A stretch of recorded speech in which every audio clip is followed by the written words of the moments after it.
Good morning student, स्वागत है आपका आपके यूट्यूब चैनल आरएस क्लासेस में।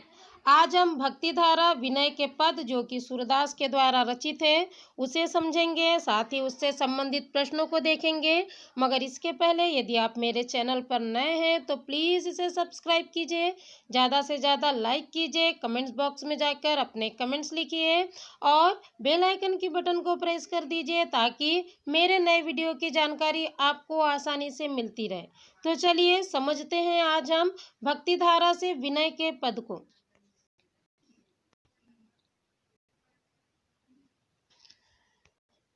स्टूडेंट, हम विनय के पद को समझे इसके पहले हम सूरदास इनके जीवन परिचय को संक्षिप्त में समझ लेते हैं। बड़ा ही महत्वपूर्ण जीवन परिचय है और बार बार कंपटीशन एग्जाम, साथ में एग्जाम में भी इससे सवाल किए जाते हैं। तो चलिए समझते हैं सूरदास के जीवन परिचय को। सूरदास कृष्ण भक्ति शाखा के प्रमुख कवि हैं। इनका जन्म 1478 ईस्वी में रुणकता या रेणुका क्षेत्र में माना जाता है। कुछ विद्वान इनका जन्म दिल्ली के निकट सिंही गांव में भी मानते हैं। सूरदास के गुरु का नाम वल्लभाचार्य है। इनकी प्रमुख रचना सुरसागर, सुरसावली, साहित्य लहरी आदि है। सुरसागर को इनकी अमर कृति माना जाता है। सूरदास प्रेम और सौंदर्य के अमर गायक हैं। इन्होंने मुख्यतः वात्सल्य और श्रृंगार का ही चित्रण किया है, लेकिन इस क्षेत्र का उन्होंने कोना कोना झांका है। सूरदास की रचना में जहां बाल जीवन का कोना कोना झांका है, वहीं उन्होंने गोपियों के प्रेम और विरह का वर्णन भी बहुत ही आकर्षक ढंग से किया है। सूरदास का जो संपूर्ण काव्य है वो काव्य गीत है। इनकी रचनाओं में उपमा, उत्प्रेक्षा और रूपक अलंकार की विशेष छटा दिखाई देती है। इनकी भाषा ब्रज है, माफ कीजिए यहाँ ब्रिज लिखा गया है, आप उसे सही कर लीजिए। इनकी भाषा ब्रज है। इनकी रचनाओं में माधुर्य गुण की प्रधानता दिखाई देती है। साथ ही हिंदी साहित्य जगत में ये हिंदी साहित्य के सूर्य माने जाते। इस तरह हम सूरदास का हमने संक्षिप्त में जीवन परिचय देख लिया है। अब हम देख लेते हैं कि एग्जाम में किस तरह के सवाल किए जाते हैं। फटाफट अपनी पेन कॉपी उठाइए और क्वेश्चन सवाल नोट करते जाइए। तो सवाल ये है, एग्जाम में पूछा जाता है सूरदास किस भक्ति धारा के कवि है। अगला सवाल पूछा जाता है सूरदास के गुरु का क्या नाम था। अगला सवाल है सूरदास की अमर कृति का क्या नाम है। अगला सवाल है कि सूरदास की अधिकतर रचना किस भाषा में है। और अगला सवाल है कि हिंदी साहित्य में सूरदास को किस रूप में जाना जाता है। मुझे पूरी उम्मीद है यदि आपको जीवन परिचय समझ आ गया होगा तो इन सारे सवालों का जवाब भी मिल चुका होगा। तो चलिए अब हम पद के अर्थ समझते हैं। अविगत गति कछु कहत न आवे, ज्यों गूंगे मीठे फल को रस अंतर्गत ही भावे। प्रसंग लिख लीजिए। यहाँ पर सगुण की अपेक्षा निर्गुण भक्ति को श्रेष्ठ माना गया है। ठीक है, तो अविगत यानी होता है जिसके बारे में कुछ नहीं जानते, या निर्गुण। समझ लेते हैं अर्थ। अविगत गति कछु कहत न आवे, कहते हैं निर्गुण ब्रह्मा के बारे में कुछ नहीं कहा जा सकता। क्या कहे, पहली लाइन क्या है, निर्गुण ब्रह्मा के बारे में कुछ नहीं कहा जा सकता। क्या कहे, ज्यों गूंगे मीठे फल को रस अंतर्गत ही भावे। अंतर्गत यानी होता है मन ही मन में। क्या कहते हैं, जिस तरह एक गूंगा व्यक्ति मीठे फल का आनंद अंदर ही अंदर क्या करता है, प्राप्त करता है, किंतु उसे व्यक्त नहीं कर सकता है। क्या कहते हैं कि जिस तरह गूंगा व्यक्ति क्या करता है, मीठे फल का आनंद अंदर ही अंदर प्राप्त करता है, उसे व्यक्त नहीं कर सकता है। परम स्वाद सब ही सुनिरंतर, अमित तोष उपजावे। सुनिरंतर यानी होता है लगातार, अमित यानी अत्यधिक, तोष यानी संतोष, उपजावे यानी प्राप्त होना, जिससे उसे क्या होता है, परम स्वाद हमेशा प्राप्त होता है, अमित तोष उपजावे और अत्यधिक संतोष की प्राप्ति होती है। फिर से दूसरी और तीसरी लाइन देखिए। जिस तरह गूंगा व्यक्ति क्या करता है, मीठे फल का आनंद अंदर ही अंदर प्राप्त करता है और जिससे उसे क्या होता है, परम स्वाद प्राप्त होता है, हमेशा परम स्वाद प्राप्त होता है और अत्यधिक संतोष की क्या होती है, प्राप्ति होती है। मन वाणी को अगम अगोचर, सो जाने जो पावे। अगम यानी होता है जहां पहुंचा ना जा सके, अगोचर यानी जो देखा ना जा सके। तो क्या कहते हैं, उसी तरह यह निर्गुण ब्रह्मा भी क्या है, मन और वाणी से अगम और अगोचर है। आधी लाइन फिर से, उसी तरह यह निर्गुण ब्रह्मा भी या निर्गुण भक्ति भी कैसी है, मन और वाणी से अगम और अगोचर है। सो जाने जो पावे, जो इसे जानता है वह इसे पा लेता है। क्या कहते हैं कि निर्गुण ब्रह्मा कैसा है, मन और वाणी से अगम और अगोचर है। जो इसे जानता है वह इसे क्या कर लेता है, पा लेता है। रूप रेख गुण जात जुगति बिनु, निरालंबकित भावे। जात यानी जाति, जुगति यानी उपाय, बिनु यानी बिना, निरालंब यानी बिना किसी आधार के, धावे यानी दौड़ना। कहते हैं यह निर्गुण ब्रह्मा का न तो रूप है, ना ही कोई रेखा है, ना ही गुण है, ना ही जाति है, ना ही इसे पाने का कोई उपाय है।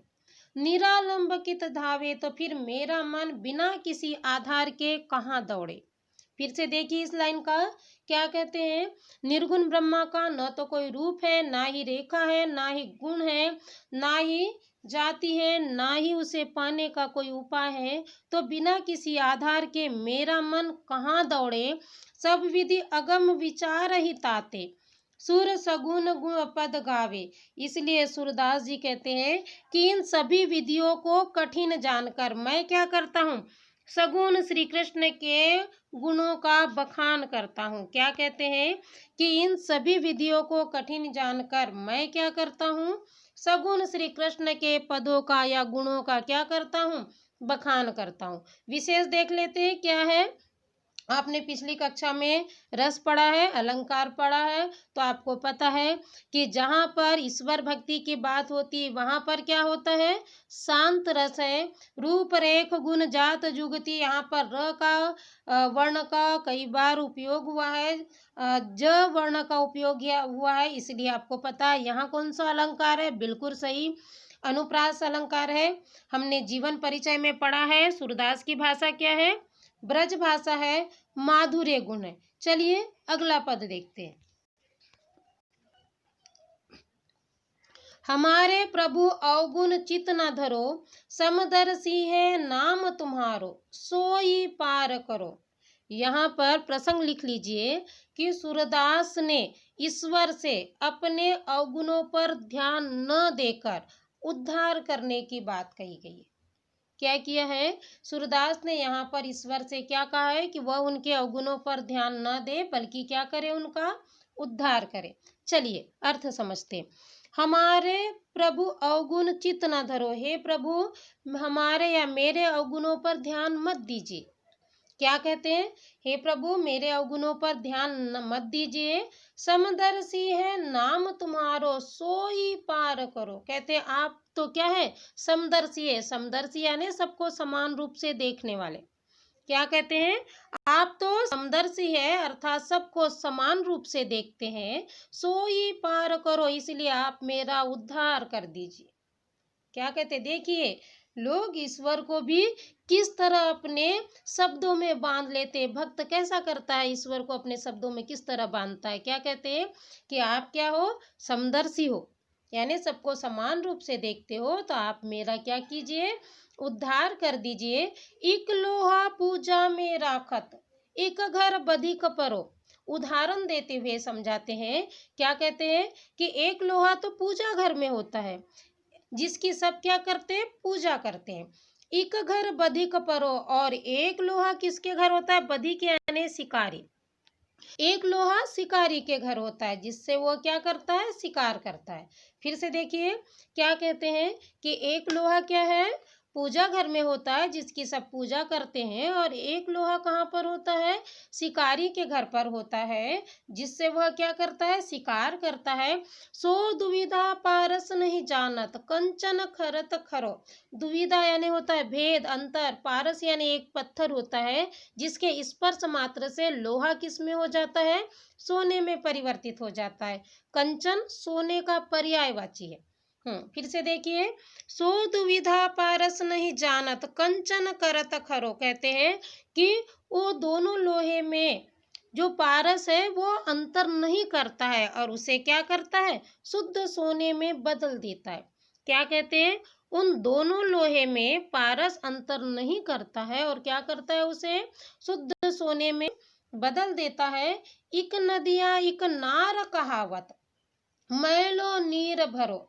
क्या कहते हैं? और अगला उदाहरण देकर वो समझाते हैं कि एक नदी है जिसमें पवित्र जल बहता है, एक नार कहा, और तो एक नाला है जिसमें क्या होता है? गंदा जल बहता है। एक नदी है जिसमें पवित्र जल बहता है या स्वच्छ जल बहता है, और एक नाला है जिसमें क्या बहता है? गंदा जल बहता है। जब दो मिली एक बरन भय, सुरसरी नाम परो। सुरसरी यानी गंगा। मगर जब ये दोनों जल एक साथ मिल जाते हैं तो फिर वही क्या कहलाने लगती है? गंगा कहलाने लगती है। फिर से देखिए इन दोनों लाइन का। एक नदी है जो पवित्र जल से भरी हुई है, और एक नाला जो कि गंदे जल से भरा हुआ है। जब दोनों जल एक मिल जाते हैं तो क्या कहलाने लगते हैं? गंगा के नाम से जाना जाने लगता है। तन माया जो ब्रह्म कहावत, सुर सुमीली बिगरो। क्या कहते हैं? ये शरीर क्या है? ब्रह्मा के द्वारा रची हुई है, जो क्या है? माया में मिलकर बिगड़ चुकी है।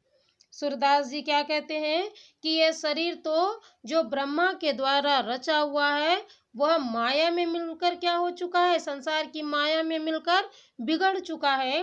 कै इनको निर्धार कीजिए, कै प्रण जात टरो। तो कहते हैं इसलिए प्रभु आप मेरा निर्धारण कीजिए या आप मेरा उद्धार कीजिए। कै प्रण जात टरो, नहीं तो आपका प्रण टल जाएगा कि आप किसका उद्धार करने वाले हो? पापियों का उद्धार करने वाले हो। फिर से देखिए अंतिम दो लाइन का अर्थ। ये जो शरीर है जो ब्रह्मा के द्वारा रचा हुआ है, ये संसार की माया में रहकर क्या हो चुका है? बिगड़ चुका है। हे प्रभु आप इसका निर्धारण कीजिए या इसका उद्धार कीजिए, नहीं तो आपका प्रण टल जाएगा कि आप क्या हो? पापियों का उद्धार करने वाले हो। इस तरह आपको अर्थ समझ आ गया होगा। चलिए विशेष देख लेते हैं। विशेष में क्या होगा? वही ब्रज भाषा होगा, माधुर्य गुण है, शांत रस है, और अनुप्रास अलंकार है। इस तरह मुझे पूरी उम्मीद है आपको पद का अर्थ बड़े ही आसानी से समझ आ गया होगा। प्रश्न देख लेते हैं किस तरह बन सकता है कि सूरदास ने ईश्वर से क्या प्रार्थना की है। दूसरा, लोहे को शुद्ध सोने में कौन परिवर्तित करता है। अगला प्रश्न देख लीजिए, सूरदास ने ईश्वर को समदर्शी बताने के लिए किस तरह के उदाहरणों का प्रयोग किया है। मुझे पूरी उम्मीद है आपको यदि पद का अर्थ समझ आ गया होगा तो आपको बिल्कुल इस प्रश्न के उत्तर भी मिल गए होंगे। यदि आपको मेरा प्रयास पसंद आता है तो प्लीज़ आप ज़्यादा से ज़्यादा इसे लाइक कीजिए और शेयर कीजिए, और हाँ, घर पर रहिए मगर अपनी स्टडी को जारी रखिए। धन्यवाद।